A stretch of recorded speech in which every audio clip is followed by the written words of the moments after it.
Binuksan ng Ehipto ang pinakamalaking punong himpilan ng militar sa mundo, may dalang mensahe. Pinasinaya ni Pangulong LCC ang Octagon noong Sabado, isang malawak na command complex na pinapagana ng AI sa labas ng Cairo na nagpapamukhang katamtaman lang ang Pentagon. 7 hanggang 8 beses mas malaki ang floor area nito at puno ng makabagong teknolohiyang militar. Dinisenyo ito upang pag-ugnayin ang buong aparatong panseguridad ng Ehipto sa isang lugar. Pero ang sinabi ni Sisi sa seremonya, ang nagtaas ng kilay sa buong rehiyon. Sa unang pagsuot ng buong unipormeng militar matapos ang higit isang dekada, idineklara niyang walang normalisasyon hanggat walang makatarungang kapayapaang magwawakas sa okupasyon. Tinutukoy niya ang Israel, malinaw na senyales na kahit buo ang kasunduang pangkapayapaan ng Ehipto noong 1979 sa Israel, hindi naman umuusad ang ugnayan sa publiko. Para pag-usapan pa ito, kasama natin ngayon si Yos Sheffers, isang mamamahayag sa Cairo. Yos, ikinagagalak namin makasama ka dito sa I24 News English ngayon.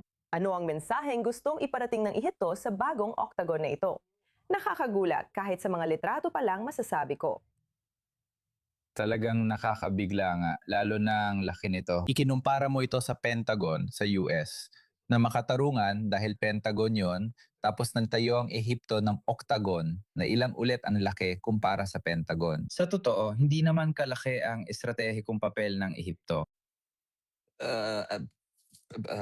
Dito sa gitnang silangan na kailangan nilang manmanan ang ibang mga bansa, na kailangan nilang mangalap ng impormasyon at buktiput at buktiput at buktiput. Kung ikukumpara sa Pentagon sa US, dito sa Ehipto, binubuksan ko ang listahan ko dahil hindi ko maalala lahat ng detalye. Bukod sa Ministry of Defense, may sentro din sila ng pagtataya ng panahon at dun pinapatakbo ang emergency lines at telecommunications. Maghihing imbakan ito ng malaking bahagi ng mga supply ng militar para magkakaroon sila ng malalaking bodega doon.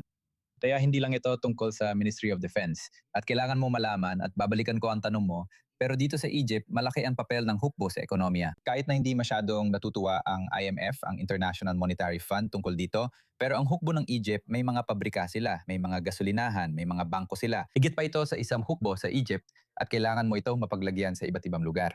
At ang ibig sabihin nito, ang sinabi ni Sisi nung inaugurasyon ng napakalaking compound na ito, kahit anong gusto mong itawag dito, ay para talaga ito sa mga mamamayang Egyptian. Hindi ito para sa buong mundo. Hindi naman mapapahana ang mundo sa sobrang laking gusali lang. Ang tanong, ano bang nangyayari sa Egypt? Kahanga-hanga nga, pero walang nakakaalam kung anong ginagawa nila roon.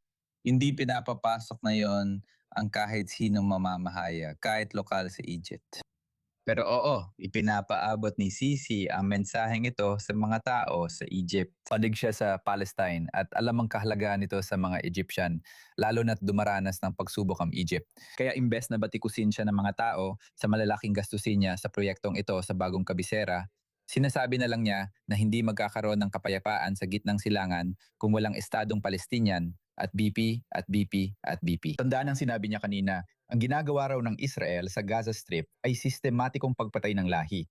Kaya ang menseng ito ay para talaga sa mga Egyptian. Parang, oy, kakampi niyo ako. Pero ang totoo, sinasabi niya na gumastos ako ng napakalaking pera dito. O na nating pagtuunan ng pansin yan. Pakiusap, huwag niyo kong batikusin. Suportado ko ang mga Palestinian, gaya ng ginagawa ninyo. Kaya magpatuloy na lang tayo sa atin mga buhay. Paano ito dapat basahin ng ibang bahagi ng rehiyon? Sabi mong mensahe ito para sa Egypt, pero malinaw na nagmamasid pa rin ang iba sa rehiyon. Dapat ba nating unawain ang ambisyon ng Egypt bilang kapangyarihang militar sa rehiyon? Hindi bilang kapangyarihang militar, nais ng Egypt maging diplomatikong kapangyarihan sa rehiyon at gumanap ng mahalagang papel sa hinaharap ng Gaza. Inimok ng Egypt ang Hamas na makipagkasundo at isuko ang armas. Nabalita ngayon na tinanggal na ng Hamas ang kanilang pampulitikang sangay o bahagi ng pamahalaan sa Gaza Strip o yung mismong gobyerno. Sinusubukan ng Egypt na itulak ito dahil nais nilang gumanap ng mahalagang papel sa diplomasya sa reyon at sa mga negosasyon kasama ang Iran. Ginawa na rin nila ito dati. Nanegosasyon sila ng ilang tigil putukan sa Gaza Strip, kaya alam ng Egypt na kaya nilang gawin at panatilihin ang papel na iyon. At ito ang laging naisip parating ng Egypt sa mundo. Nandun din sila sa Pakistan sa mga hindi direktang negosasyon sa pagitan ng Iran at US. Nais ng Egypt ang malaking papel sa diplomasya sa reyon at sila rin ang may pinakamalaking hukbo sa gitnang silangan. At tumatanggap sila ng 1.3 bilyong USD mula sa US bawat taon bilang bahagi ng kasunduang pangkapayapaan noong 1979 kasama ang Israel.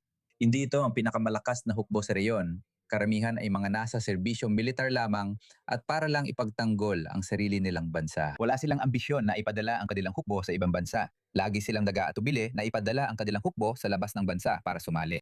Halimbawa, ilang beses nang hiniling ng Saudi Arabia na sumama ang hukbo ng Egypt sa Yemen, pero laging tinatanggihan ito ng Egypt. Kaya pamunahing layo din nito ay protektahan ang sarili nitong bansa dahil napapaligiran ng mga digmaan ang Egypt lalo na sa Gaza Strip Sa Sudan, at sa Libya. Kaya para sa kanila, kailangan nila ng malaki at malakas na hukbo para maprotektahan ang bansa. parang mensahe lang ito para sa sarili nilang mga tao. Your Sheffers para sa paliwanag. Salamat sa pagsama sa amin sa I-24 News English. Walang anuman.